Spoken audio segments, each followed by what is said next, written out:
Shocking images have emerged from areas near the Uttar Pradesh-Bihar border of bodies being tossed into the Ganga. Locals say ambulance drivers are throwing bodies of COVID patients into the river.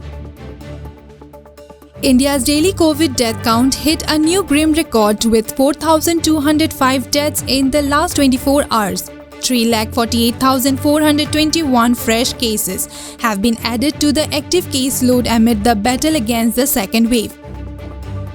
Maharashtra Health Minister Rajesh Tope has said that there could be over 2,000 mucormycosis patients in the state as of now.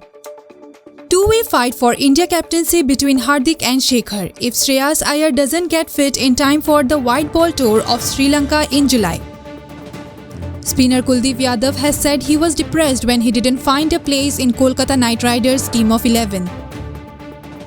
The government's mega push for positivity to fend off criticism, both in the country and abroad, has set up a new political flashpoint with Congress leader Rahul Gandhi calling it burying one's head in the sand and a betrayal of citizen.